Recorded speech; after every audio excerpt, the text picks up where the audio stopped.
Buenos días, buenas tardes, buenas noches para los YouTube videntes. Sigue la crisis de la justicia.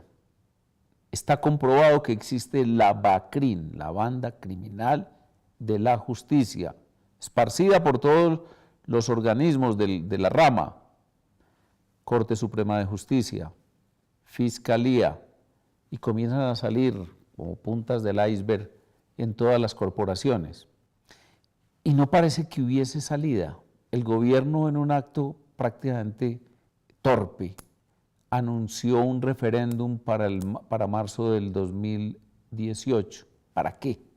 Este gobierno no tiene autoridad moral. Este gobierno es cómplice de los jefes de la BACRIM, de la justicia. Basta mirar en la revista Semana la carátula elogiosa de Ricaurte, la carátula elogiosa de Bustos, el magistrado de la paz. Este gobierno no tiene capacidad, ni condiciones, ni forma de solucionar el problema al que estamos abocados los colombianos, un organismo judicial totalmente corrupto, totalmente deformado. En el año 2009 publiqué, la producción les mostrará ahí la fecha de la columna publicada en el periódico El Tiempo por mí, en donde hacía este resumen.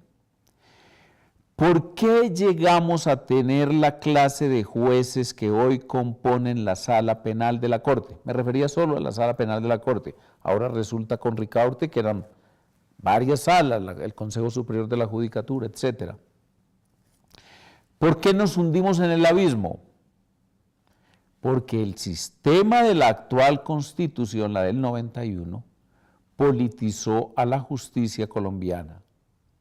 Metió a las cortes en cócteles y cálculos politiqueros, en juegos de poder para controlar burocracia, en elaboración de providencias destinadas a cambiar la correlación de fuerzas del Congreso, persiguiendo unos representantes a la Cámara, persiguiendo a unos senadores, persiguiendo a dirigentes políticos que fuesen gobiernistas, uribistas. Estamos hablando, mi columna era en pleno gobierno del presidente Uribe. Dice, en hacer visitas a medios de comunicación exigiendo poner y quitar columnistas e involucrándose en sus contenidos informativos. Lo decía porque es que un presidente de la Corte fue a pedir mi cabeza como columnista en el periódico El Tiempo. Jaime Arrula se llamaba el magistrado, era de la Sala Civil.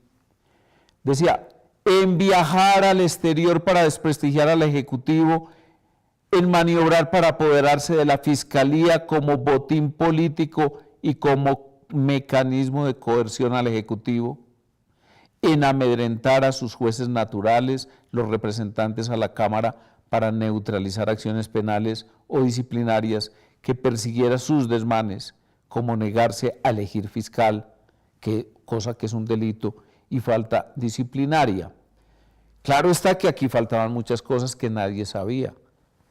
En perseguir a un congresista, por ejemplo, para luego chantajearlo por plata, por dinero. En condenar a inocentes para perseguir al gobierno, como el caso evidente del ministro de Salud del presidente Uribe o de la directora del DAS del presidente Uribe.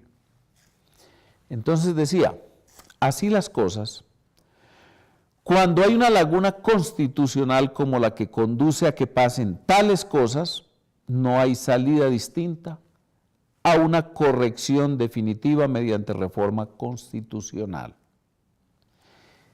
Será tan especializada que la vía, la reforma que se propone, que la vía es una pequeña constituyente con temario restringido al intrincado tema de la justicia.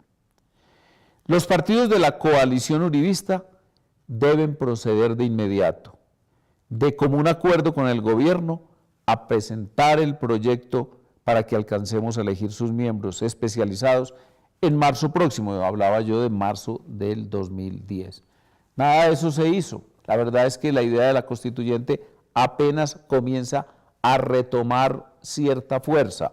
La senadora Vivian Morales la propuso, yo sigo insistiendo desde 2009, vengo hablando de la pequeña constituyente y sé que es la única salida.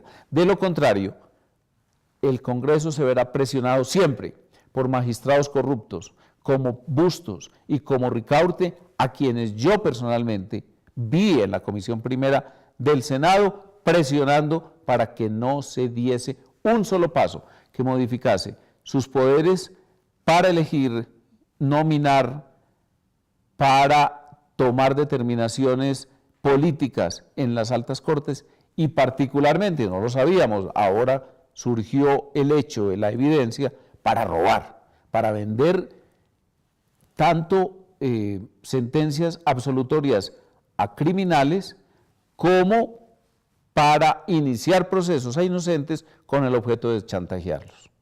Esa es la realidad y no nos queda otro camino para solucionarla que una gran revolución judicial, gran revolución que tiene nombre propio, constituyente dentro del mecanismo que está establecido en el título 13, de la Constitución Política de Colombia y que es la única salida posible. De lo contrario, habrá un Congreso siempre domeñado, asustadizo, un Congreso esclavizado por las determinaciones en su contra que puede tomar o la Corte Suprema de Justicia o el Consejo de Estado.